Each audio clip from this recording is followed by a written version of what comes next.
Okay, ayashmasu. So let's see. We are going to be going over, let me get it here. Oh, yes, preparing for training number 11, 12, 14, 16, and 19. So, number 11. When sitting for photos, the hands should be closed with the tip of the thumb resting inside the index finger. Number 12, no gum chewing or eating is allowed on the mat during training. Number 14, no rings, watches, or jewelry of any kind should be worn during practice. Number 16, your body and in particular your feet must be very clean before you step onto the mat. Always train in a clean gi. And number 19, number 18 actually. Never come to train when you've ingested any type of drug or alcohol. The student must never ask to test or request rank promotion. Okay, those are the specific ones we're going to go over tonight. But before we do, I want to read a quote from a book called Tales of the Dervishes. It's entitled, the quote is entitled, Correct Thyself. Nasruddin was watching a friend working at a task. He noticed a way that the job might be accomplished more easily, so he spoke up. The friend saw that Nasruddin was right, changed his method, and indeed the job went much more easily. The friend thanked Nasruddin profusely. Encouraged by this instance, Nasruddin began pointing out flaws, incorrect ways of doing things, and what he perceived as injustices to everyone he met. It got to the point where nobody wanted to see him coming or speak to him at all. Finally, one of his few remaining friends decided to discuss this issue with the mullah. I'm so grateful for you to tell me this, exclaimed Nasruddin. I had realized that my greatest flaw was my habit of correcting others, but I didn't know how to tell myself about it without telling myself about it. So that's the quote. So I think for these particular ones, I'd like to go about doing it maybe a little bit differently because we have a lot of aspiring instructors here and some instructors already here that can probably cast some wisdom on these in particular. And specifically, uh, when since I work as a manager, I basically have a lot of managers under me and a lot of supervisors. And I got to, when I would go to counsel anyone, like if they've done something wrong or I had to give them some sort of correction, um, I used to do it in a method that's called the shit sandwich. And that's basically you tell somebody something positive, then you tell them what you're doing wrong, and then you tell them something and you end it with something positive. So you get two positives in there between something they did wrong. In business, that's called a shit sandwich. And when I realized I was doing that, I quit doing that immediately because it doesn't do anybody any good to hear it in that method. I found this out after doing this quite some time. And these specific uh, etiquette, about what we discussed here, number 12, no chewing gum, no eating on the mat, sit a certain way. These are like the do's and don'ts of the dojo that beginners need to know, but they can easily read it in the etiquette if they do. And however, they still can make mistakes. And when they make a mistake, it's the job of the instructors to give them counsel on it. So I'm I have been tasked many occasions to tell people to wash their gi. It's not something you want to discuss with somebody a lot of times. I mean, you know, it's difficult to approach people and say, "Hey, listen, your gi's dirty. You got to clean it." Because some people will take very offense to that. They don't like to hear that kind of thing, even though they need to hear it. So, I've kind of learned to do it in such a way that isn't as offensive because back when I was younger and more abrasive, I would say, I would just come right out and tell them, dude, you stink, and that of course didn't win me many friends in the dojo.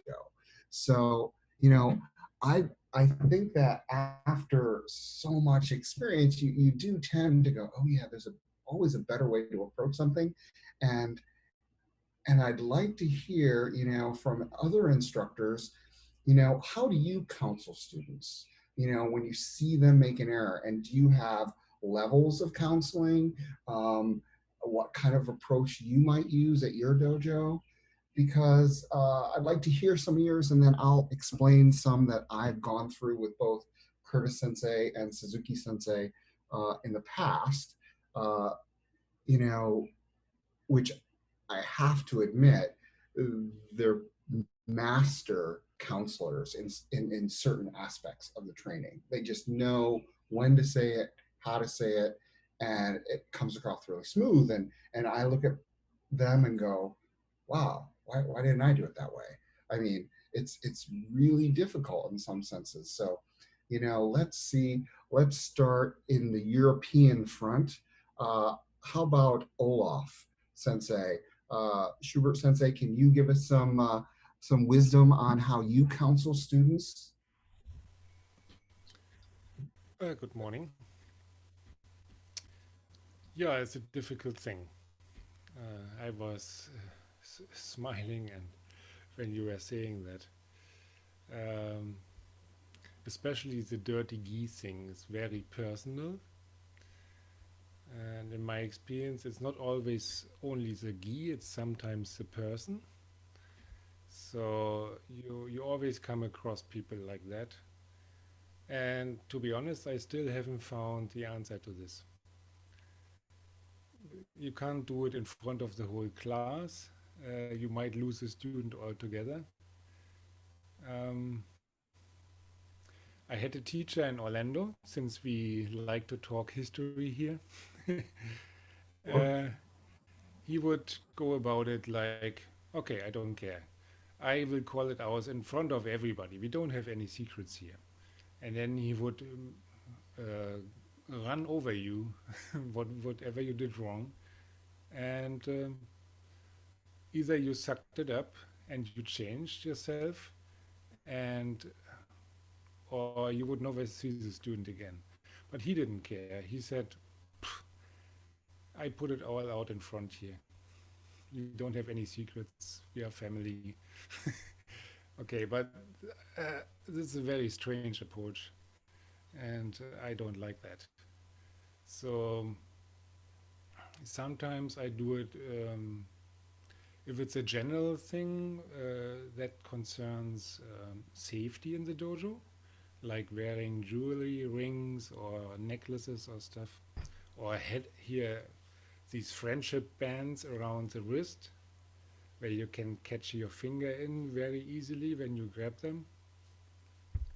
So this I will talk in front of the class because it is safety and there's no discussion about it, and this has to be changed. Okay, um, but this dirty feet thing, and so this is very, yeah, I don't know. During this Corona thing here, when it started in February and March, there was and we still trained Aikido, there was an increasing awareness of washing your hands and all this. So I put a sign in front of the mat reminding people, have you washed your hands, and in brackets, and your feet? So I used this time of heightened awareness to entice people to actually do it before class. But I'm not sure now, after over 2 months, and it will be more, of not training in the dojo. I fear all of that will be forgotten, but I don't know. I hope for the best. One thing I think this virus kind of brought to the forefront is hygiene. And, I know as soon as this happened, in Maui, they instantly had hand sanitizer out. And Lynn Curtis they always, polices this with her kids quite well. And she has, wipes in the closet next to the mat that she'll bring out. And, we have a sign that was probably made in the 50s that says Pilau feet, Pilau mat, which Pilau I think is the Hawaiian word for dirty, and it basically says if you have dirty feet, you have dirty, mat, and that's where you put your face on when you're in the middle of an aikido technique. So kind of we have that sign there, and it's I don't know if people read it anymore, but it's right there. I mean, people trip over it sometimes, and that's something that we have. And I think now with slowly as places are starting to open, you are seeing, I think, more concerns with hygiene, and I think that's a good thing. I don't think it's bad at all. I think that'll bring it more forefront, maybe a little bit easier to approach people. I always say in the beginning class, you know, Aikido's defensive, not offensive. So we all want to make sure we wash our gis, after practice. And if you tend to, uh, uh, you know, if you tend to sweat a lot, you might want to wash it, every time, especially in Hawaii when it's hot and humid. So Boyer Sensei, what can you tell us? Share some wisdom. Oh, thank you, Sensei. Yeah, so I'm a stickler for things, but I think my students could probably tell you a little bit better about my style than I can. I think I'm a big softy when it comes to uh, some of these more subtle points. Um, I mean, one thing I try to get my students to be aware of is stepping on and off the mat without using slippers, for example. But I rarely say something to the adults. And we live in a society. I mean, we're trying to teach awareness, and then maybe in some societies that the hard approach, the direct approach might work well. And maybe in our society, we stand to lose students that way. I don't know. Um, Having said that, yeah, I can be I'm just kind of pretty subtle with students about some of these things, but with the children, I'm pretty direct and strict. I don't, if I see some kind of basic infraction of etiquette, I let them know. So there is that kind of, with the children, I'm saying. So there is that kind of difference between adults and children. Um, and I kind of, when I was learning, the head instructor rarely, when at the beginning, rarely told me anything about this. It was the other instructors below the head instructor that would tell me, oh, you need to do this, you need to do that. Oh, don't do that. That doesn't, I'm reminding you to do this. And I've tried to cultivate that, although I don't talk to the other instructors about it. It's just kind of something you try to get people to see, because it is awareness training. So yeah, I mean, and this is a class, and I'm wearing my ring right now, so sorry, I'm kind of breaking the etiquette here. But anyway, yeah, that's. I'm sure I could be a little more firm with certain situations. I know that, but I have a lot to learn in that area. Yeah, it's challenging, anytime you get selected, like a lot of times, Curtis Sensei never approaches anyone anymore about this kind of stuff. He directs the, hey, you go over there and tell them, this. And then you're like, okay. And this is like a learning opportunity, actually, Curtis Sensei will put you in, or Suzuki Sensei will put you in, and you have to connect with the person. This is no different than if they're attacking you. It's just different, in a sense. You still have to connect with them. And if you do connect with them in such a way, they'll be like, oh, thanks for letting me know that. Because a lot of people just don't know. And they're not purposely breaking the rules, but they're just oblivious, to it. That's why I always tell people, read the etiquette when we start the introductory classes and the beginner classes, and stress it every year, every 3 or 4 months, annually. Annually, January I do it. Usually in July I'll do it again. Hey, need to pick up the etiquette, just to refresh your memory, because like little things like this you forget. You know. Going back to Europe, Toby Vogel Sensei, what can you tell us?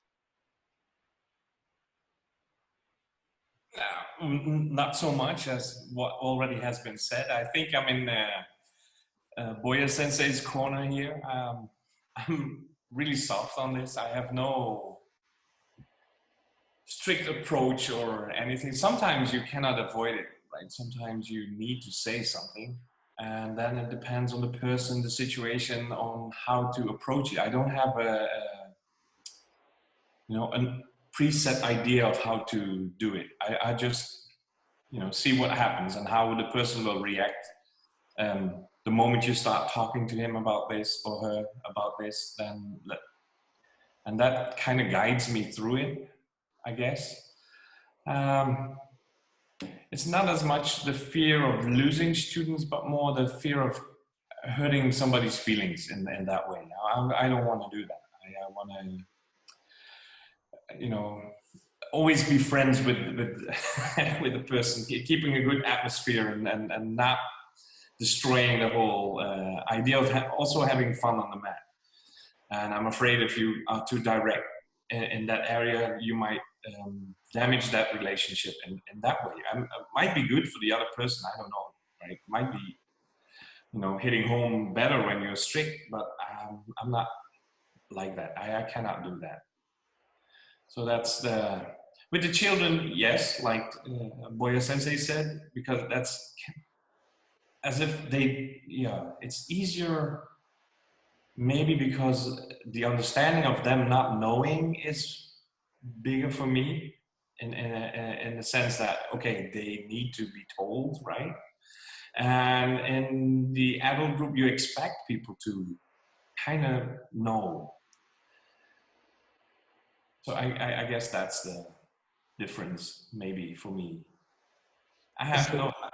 let me ask you some questions specifically, Toby, because how has this changed for you? Because not only you're a head instructor, you were head instructor at a dojo, but now you're the chief instructor.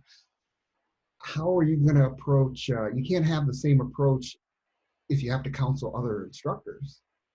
As having that soft approach. Everybody got to get along. I don't want to hurt anybody's feelings. So how do you expect to change in that role? I hope not. I don't know. I really don't know. Yeah, that's really difficult because if you talk about Europe, there are different cultures and different ideas of what is hygienic and not, and that makes it even worse. Because if you tell somebody something about some aspects of this, maybe in their culture it's normal or it's accepted or whatever, and that makes it even worse. You might even be hurting them more deeply than you think, and that I think is really difficult. So the Dutch people I can understand. I know the rules, I know the criteria, right? And they are pretty loose. So there I can be a little bit more strict, but I have no idea of other cultures. I don't know. So you have to be more careful, I think. Yeah, that brings up a really good point. And you know, I don't have any answers here. I'm not trying to tell you what to do or anything, but I'm just kind of throwing this out there. I know that when you start something, like when you start Aikido, it is really deep in Japanese culture. At least here on Maui, it is. I mean, you have to have a sense of awareness about Japanese culture. And Japanese culture, I mean, trust me, Curtis Sensei, you know, sometimes he'll go, oh yeah, it's headquarters, Japanese culture. And he'll have to adjust. And a lot of times when you get people in, they're either curious about martial arts or curious about the culture itself. We've had several people that are, you know, from Japanese, you know, Japanese heritage that have never been to Japan, but they're here on Maui and they want to get in touch with their Japanese culture. So I know I've approached it, you know, with, you know, in your culture, this may be okay, but actually, right now, we're honoring the Japanese culture, and this is what, and they're really big on cleanliness. They're really big on, you know, we get people that come in our dojo, and if you've been to our dojo, you know, we, of course, wear slippers around, and then we take our slippers off to go on the mat. We'll get people to walk in the door and take their slippers off and start walking barefoot off the dojo because they don't know. You know, we have to say, oh, no, you keep your slippers on until you get on the mat, and we don't want your bare feet running around here. I mean, and people tend to have more openness to that, and a lot of things about, you know, I'm my work is in aviation. Aviation is can be very unforgiving because of safety situations. You know, I've got people working around airplanes, you know, jet engines, and bad things can happen if you make a mistake. So safety is number one, and anytime somebody makes an error, you know, we bring them in, and I don't say, what are you doing? What were you doing out there? Because of course we know what they were doing, they're working. But I instead of asking what they're doing, I say, hey, what did you see out there? You know, what you see to make you do X?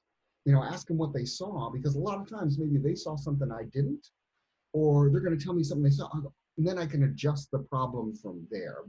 How they saw it to let them look at it how I see it. And that has helped immensely. And I counsel all my managers to kind of, instead of saying, hey, what are you doing, or getting upset, hey, instead of asking, you know, what they're doing, ask them what they saw. Because it's kind of the, you know, put yourself in their position. Oh, what'd you see? Oh, this is what they saw. And then you can in turn tell them what you saw and how it affects the job at hand. You know, I think that's one way of approaching it. But I'd like to hear from Lillian Paiva, Sensei.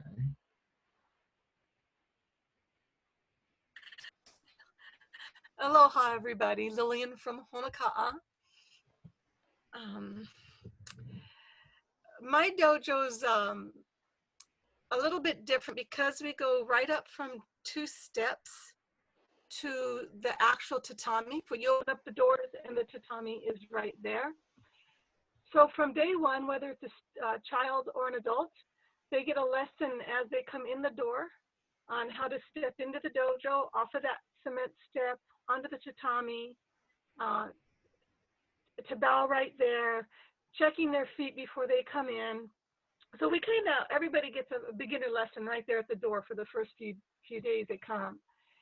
And then it's very interesting because it's a small dojo, so I try to treat everybody depending on how, you know, I know their feelings are. You know, some people you can say something right off the bat. Some you need to wait and pick the right time to talk to them. You know, does it need to be said? Does it need to be said now? Type thing. And then I have a very interesting problem myself because I don't have a sense of smell. And I didn't find out until a student had quit, and he left, and everybody went, oh, good, because he smelled funny. Now, if somebody had told me this, I could have had a very quiet conversation with this person and said, oh, you know, maybe you need to shower before you come, or if you're wearing some kind of special oil, please don't. So it was a very shocker to find out that things were happening in the dojo that I really wasn't so aware of, you know. So that was a good practice for me to really pay attention on that level. And it's gone pretty well. In Hawaii here with our rubber slippers that we wear to the dojo, even if people take a bath at home before they come, just sometimes even walking through the parking lot, your feet can get dusty. So I tell them, you know, keep either some baby wipes or a little baggie with a washcloth. We have a little hose outside, and if you feel like you need to go dampen that up and wipe your feet down before you come in, then feel free to do that. So our restroom is actually not in the building. So, you know, there's no water supply in the building itself. But for the most part, it's always just been, you know, being aware of who's who and the best way to talk to that personality. Yeah, good. I think that's, you know, you have an interesting, you know, everybody has their dojo set up a certain way, and you have a very interesting entrance at your facility. So yeah, it kind of makes for special rules when it comes to that kind of thing. Well, what happened was our mats were like 60 years old. They were true tatami mats from when the dojo first opened. And about 3 years ago, the county helped us get some beautiful tiger mats. But they're a bigger size. I never knew until then that there were 3 sizes of tatami. So we used to have a 3-4 foot walkway in front of the mats and then down to the changing room. But when they put in the new mats, we lost all of that almost.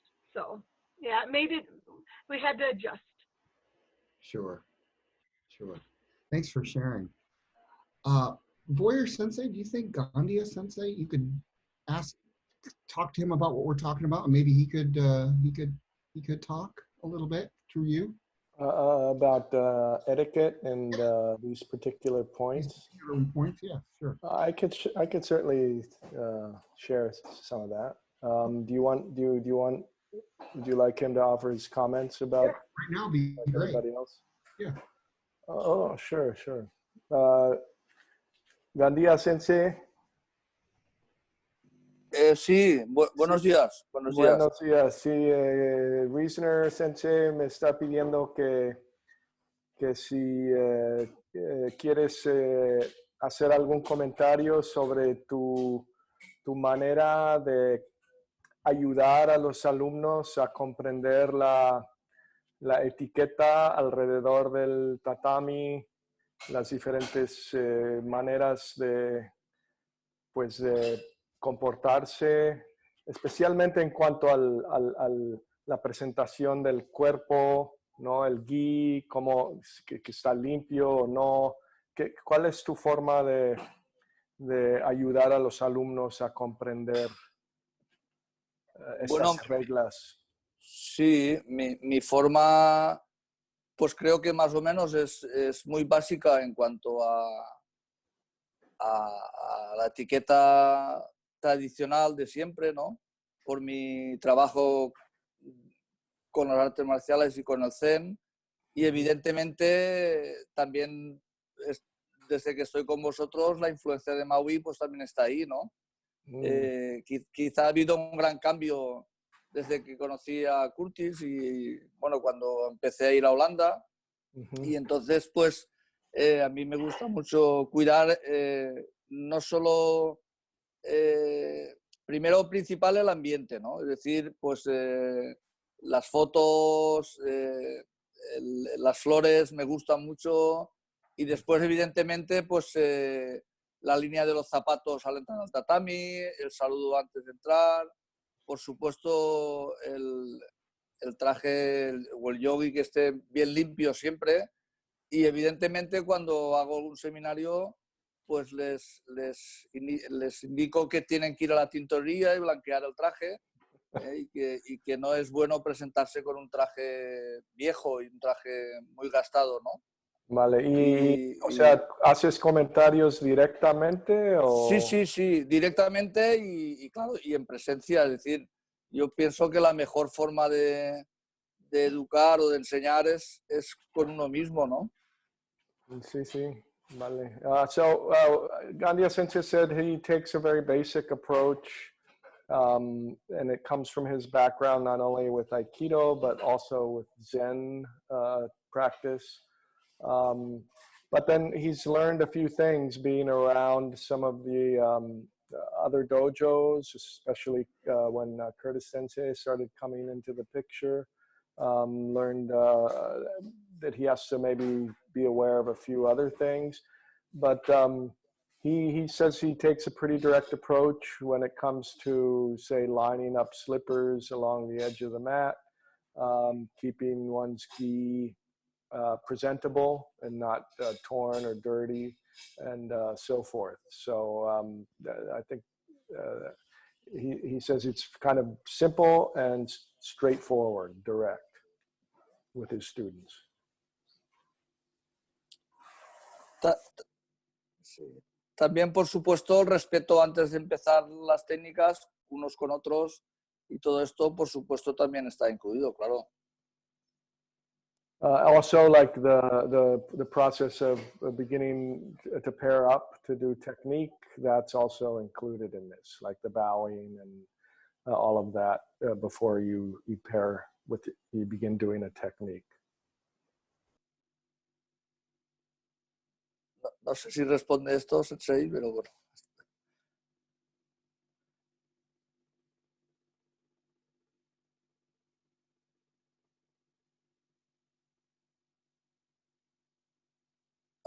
No, no digo al Sensei. We can't hear you, Reasoner Sensei. I muted myself while you guys were talking. That's why. So what I was saying is that Curtis Sensei doesn't really take into consideration doing this to just the junior students. He lets the senior instructors take that responsibility of the basics of etiquette, such as this, the no chewing gum, have a clean gi, that kind of thing. And I'd like to just get more input, from other students here. Have you ever had an issue, an instructor approach you, and how did it go? Did they handle it well? Did they not handle it well? I'd like to get some input just from the students' perspective. And let's start with Elima Loomis. Hi, Sensei. So I've been sort of in the middle of this as your longtime assistant. Often I was the person that you tasked with giving some of this instruction to the brand new beginners who walked in our door. And, in my experience, people responded well just to communicating clear expectations with them from the beginning, not expecting them to know or being passive aggressive about it, waiting for them to fail, but just clearly communicating them up front what the expectations were. And then usually the reminders went a lot easier after that if they understood that from the beginning. That's my experience with that. And as far as receiving correction of this kind, I think the biggest thing I've noticed is when a culture of respect and a relationship of respect already exists between the teacher and the student, that kind of feedback is much easier to receive because there's a base level of trust in the teacher who is correcting you. And that there's a open relationship between you and the teacher. And that's the kind of correction that's been easiest to receive. I think it's much harder to receive correction when there's a lack of trust with the teacher, or maybe a history of disrespect, or a very top down or you know, like you said at the beginning, a harsh or a critical approach. You know, when the teacher establishes that harshness from the beginning, I think it's much harder to deliver that kind of feedback later on. And as I've learned from you and working with you, I think that's inspired me when I'm working with, you know, brand new beginners to just to start out every new experience by establishing that respect with them and treating the student with respect, and hoping that that comes back to me as a teacher. Good. Thanks for sharing. Yeah, it's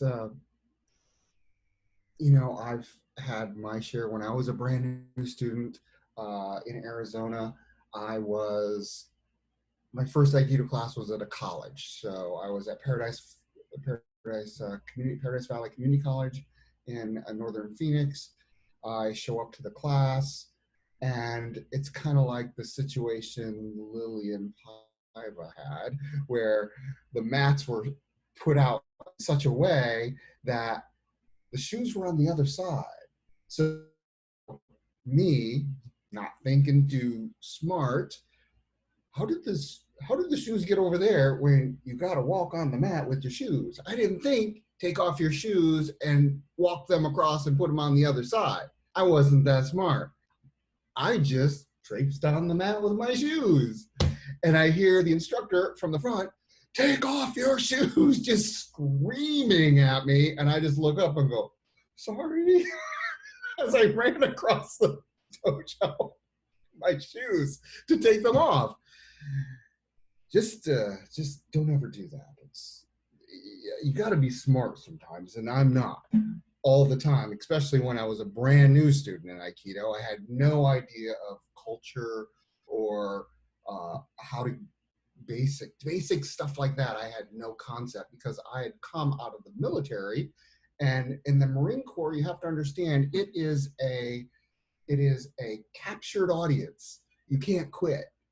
Basically, they can scream all they want at you, and you have to stay there.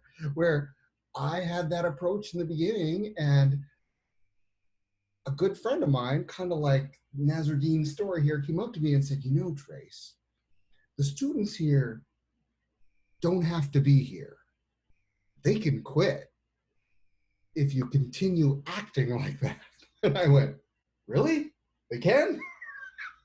And I was kind of, really? I was kind of surprised to hear that myself. What? These kids are going to quit? I would never quit if they yelled at me like this. Come on.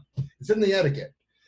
But, you know, they can get their feelings hurt. You know, you get people who have different values and understandings, and they will take offense. You know, it's not a captured audience like I used to think. So that's one thing. So with that in mind, I'd like to ask Nadia. Hello. Hello. Give us some input on what you think of these. You know, actually, I'm kind of a messy person. So I always forget stuff everywhere. I iron my gi and so on. So I get comments like that, and I can share my experience. So for me, the best thing is to get a comment from a student. So actually, in society, we also get comments from our friends. They tell us that if we do something wrong. And that's okay, because we know, we trust those people. We know that they care for us, love us, and all the stuff. So that's actually fine. And I never get like direct comment from sensei, but sometimes it is in the form of a joke, like, Nadia, what's with your gi again? So that's I can accept. So that's fine. So I can laugh with people about that. And when I hear someone commenting someone, it's also better when it's in the form of joke. So it's a humorous thing. So it makes this comment not so hurting. You know, it's like people understand that you know this thing, They're not supposing that you are stupid and not knowing these rules. Maybe you forgot or something, and they remind you with a joke. So that's fine. Good, good. Thanks for your comments. Yeah, that's really a good form of, you know, making kind of a remark, of a joking remark can sometimes work quite well, you know, or you know, commenting to the person, hey, do you ever think about this, you know, or how do you approach this, and ask them directly. Go, hey, what would you do if somebody would do this? And they start thinking, oh, what would I do? And it kind of comes across a little better. Gloria, can you give us some feedback here? Okay, well, I can remember that when I first started at Lokahi, I'm Gloria from Lokahi, and a student of Boyer Sensei. We were, the main thing we were told was that we were to listen to a tape every week and to, let's say, I think we were supposed to take a cold shower and read a book. But then other things like if you didn't come to class, somebody would call you, like, oh, I'm supposed to let you know. So some things were unspoken, but we kind of found out. As far as being corrected, most often it'll be if Nalawai Sensei comes in and sits at the end, on usually the end of the children's class that I'm teaching on Saturday mornings. And sometimes he'll call me over and he'll say, he'll ask me a question, or he'll say I could do something with the children. He doesn't say you're doing it wrong. He just makes that suggestion. You know, so that it makes sense to me. Now, as far as students, you know, I do the same thing Boyer Sensei does. I'm much more direct with them than I would be with any adult because I'm a fellow student. So when we have new students, they're prone to step off the mat without their shoes, and I call them on it very quickly so they remember. And we have a problem with our dojo that many dojos don't have. We are very close to a freeway. So we get all of the automobile soot and the dirt and stuff from the freeway. So our floors are actually never quite clean. And so I've been close to the door when a new student has come in, an adult student, they take off their shoes. And I hadn't thought about it being a Japanese thing, but it probably is. So I will say to them, you know, we keep our shoes on till we get to the mat, because if you walk across this floor with your shoes off, your feet will get black. And so I haven't told them they're doing anything wrong. It's just, you know, they would like, and then of course the mats will get dirty. If a student has like a bracelet or something on and I'm holding them, I say, you know, I'm afraid that I might get caught in your bracelet or something. Could you just put it in your shoes? So I'll just suggest that they do that. Not that it's wrong, but it impedes doing the arts. Oh, yeah, good. Thank you for your comments. That's very good. And yes, you know, their dojo is by a freeway, and that kind of brings up. I remember, you know, at many dojos they have brooms, and before every class and after every class they would sweep the mat with brooms. And I remember the first time, well, not the first time, but I think when I just moved here to Maui, I noticed they had some straw brooms in the closet, and I took it upon myself to start sweeping the mat with the broom, not knowing that don't sweep the mat with a broom in Maui. They have a vacuum cleaner they use. And I remember I'm out there sweeping it. I can't remember who came up to me, but they stopped me immediately from touching the mat with the broom, because that broom evidently is the broom they used outside or something. And I didn't know, because it was just, you know, at many dojos, they have straw brooms and they'd sweep down the mats before and after. And I was just expected, I just said, oh, I'm gonna just go do this. And then right in the middle of it, somebody go, no, don't do that. We vacuum the mat. I was like, vacuum the mat? Really? I had no idea. I'd never seen a mat vacuumed before I came to Maui. It was just, everybody swept them down with straw, you know? It's just fascinating to me. But anyway, I'd like to. We actually use little mops because the mats get dirty too. And we can end up, if we haven't had the chance to clean them before we start the class, we can end up with black feet at the end of the class. So we have the opposite problem that Lillian has. Right. So Ilaria, what can you tell us?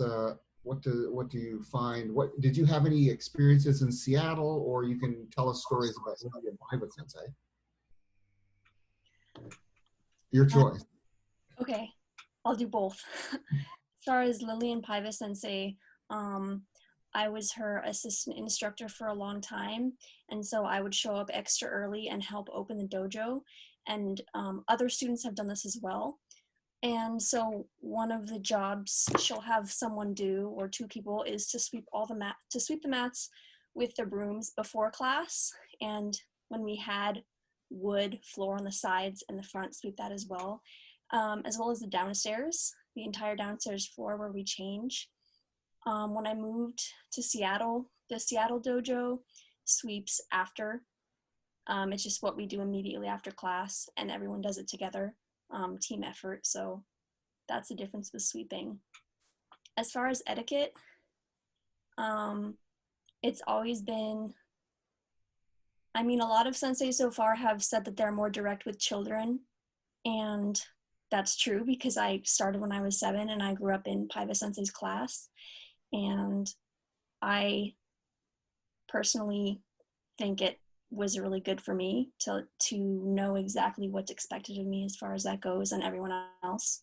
And it was the same with adults, and I never felt like it was, I always felt like it was respectful. There was never any worry of like offending adults. It's just the same, kind of what Alima was saying, just like setting forth clear expectations for everyone. Thanks for sharing.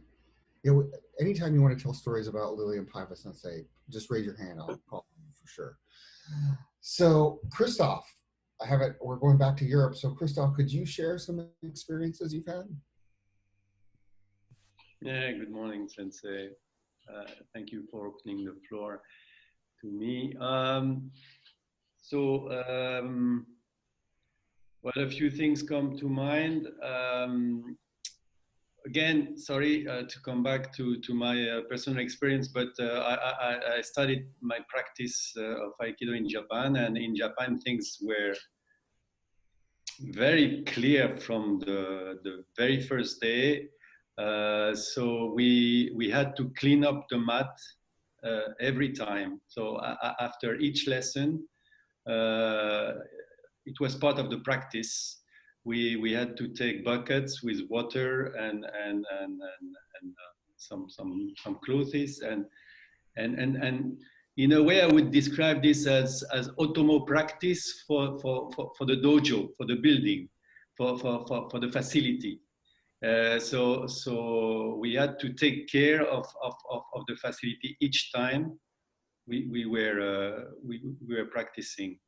And somehow when I moved to Europe, I had to adjust to different standards, and somehow I was surprised that things were not obvious to people, because for me there was no question to ask. We had to behave like that. Now my personal situation now is I'm renting a place, so it's not my own place. And this is creating a new range of issues, in the sense that I have to deal with the way people before me treat the mat and the place. And I have to deal with the authorities from whom I'm renting the place. So some of my efforts have been dedicated to negotiating with people before me and negotiating with the authorities from whom I'm renting the place, because I said, look, I can be flexible, but sometimes it's just not acceptable the way I find the mat. So we must find a way to do things together better. So this is the kind of negotiations I have had to deal with. And as with my students, no, I'm quite direct, not necessarily meaning I'm saying things in a violent way, but I don't want to have to negotiate the fact that they cannot walk on the mat with shoes, etc., etc. So and for the rest, the cleanliness of the gi, yes, it's a bit more delicate. Maybe a bit like what was said earlier. If there is a way I can say it with a joke, I will use this approach. When I consider that too much is too much. I don't expect that everybody come with a clean gi every time, but when I can smell that the gi is really dirty, I can see that the gi is dirty. I also use the fact that we have this rented place and it's not clean in the first place. So I tell the people, look, please realize that because the place is not so clean, you end up bringing this dirt back home and bring it back to the place the next time. So it's sad to say, but you have to do something about that by cleaning your gi, etc. So a bit of pedagogy somehow. Good, good. Thanks for, yeah, we're very fortunate, you know, here on Maui, we have our own facility, but like Christoph was saying is some people aren't as fortunate. You know, some people have to rent facilities or share facilities. And that puts an added layer into the situation at hand.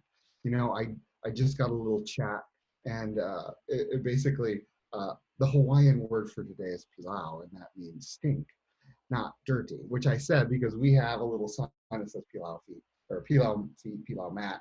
I guess stinky feet or dirty feet in the sense. That's just something, you know, my Hawaiian language is 0. So I just had to make that correction because I'd said that earlier. But what I'd like to ask is, Vernon Liu, could you give us your experiences? Oh, when I first started way back, it was just observing what other people were doing and getting some direct feedback from the sensei, and the direct sensei, the chief instructor sensei, was after a while, I'll be raising in rank and expected more of what they are doing prior to class, during class, and also um, having the order in class, whether it's a children's class or in adults class. And some things were, if I were being corrected, even though it didn't sound correct when I received it, I just noted as being aware, and that's awareness in our practice as well. Yeah, thanks. Yeah, it's awareness, you know, can't stress that enough. Awareness training. So let's see, does anybody else want to give any comments? I know I didn't call on everybody, but if not, we'll go ahead and, I think John put up the portion of the part 1 of the story I told last week. So if you weren't here, you could read it. But as a little refresher, of course, we got the 3 princes on a journey. The king wants to retire. He doesn't know who to leave his kingdom to, so he sends his 3 sons on a journey to the tree of happiness. And as they close for the evening, the 2 older princes went to a house that looked like a party house. It was a lot of fun, and they smelled the cooking. They thought they'd go. The other prince went to a shack, knocked on the door, and was met by a man with a gray beard. And as we continue, the elderly man said, "Come in and welcome. For you are the first who has been here in 27 ages." And that is a long time, as anybody knows without telling. But in the little house, there was no wood to make fire, and there was no water to boil in a pot. So the prince took the axe and went out and chopped an armful of wood, and then he took the pot and filled it at the well. Out in the stable stood a white cow with silver horns, but there was never a straw for it to lie upon, and never a bit of hay for it to eat. So the prince shook down a bed for it, and then he filled the rack with hay and left it munching away for dear life. Out in the yard was a red rooster and a white hen. But though they scratched and scratched, it was never a grain that they found. So the prince threw them a handful of barley and left them pecking away at it. After he had done all these things, he and the old man sat down to supper. It was one of the finest dinners he'd ever had. And he had a good appetite, and no one could have no better sauce to a crust than that. The prince stayed all night, and the next morning he was on for moving. He was for moving on. But before he went, he offered the old man what money he had, because anyone could read the sign at the door. But the old man shook his head. No, no, you've paid your score. You have given what you can, and you shall have what you need. Here's a little book, and in it you may read whatever you wish to know. Go out in the stable, and you'll find a barley straw back of the white cow's ear. Take that with you, for you will need it. Look in the manger, and you will find an egg, and the white hen is laid for you. Take it with you also, for it is worth having. Then he said goodbye and shut the door, and that was the last the prince ever saw of them. The prince went to the stable, and there he found the barley straw and the egg, just as the old man had said, and off he marched with them. He went to the grand house over the way and called to his brothers, but they only came to the windows and laughed and jeered him. No, no, they said, we are going no farther along the road, for now, very well, when the world is smooth with us. The fruit of happiness can bring us nothing better than what we have at hand. And so the young prince had to trudge his way by himself. But what to do with the straw and the egg? He knew no more than his grandmother's cat. So he opened his little book, and this is what it said between the pages. Mount the straw and ride it wherever it takes you. So, said the prince, that would be a strange thing to do for sure and certain. All the same, an easy task is worth trying. So he flung his leg over the straw, and suddenly, without haste, there he was astride of a great splendid horse with smooth hair as yellow as gold. The straw was a straw worth having, and the best part of the matter was that the prince had no need to draw the bridle rein either to the right or to the left, for the yellow horse took the bit in his teeth, and away he pounded so that the ground smoked under his hooves and the wind whistled back at the prince's ear. By and by they came to a great sandy desert place, where not a twig or a leaf was to be seen, only skulls and white bones scattered here and there, for the prince was not the first by many who had tried to cross the desert to the tree of happiness. And that's where we'll end it tonight. This will be posted next week so you can read through it, and we'll start part 3. And thanks. Have a good Memorial Day for those of you celebrating, and I look forward to seeing you next Monday. See you guys. Domo arigato gozaimasu.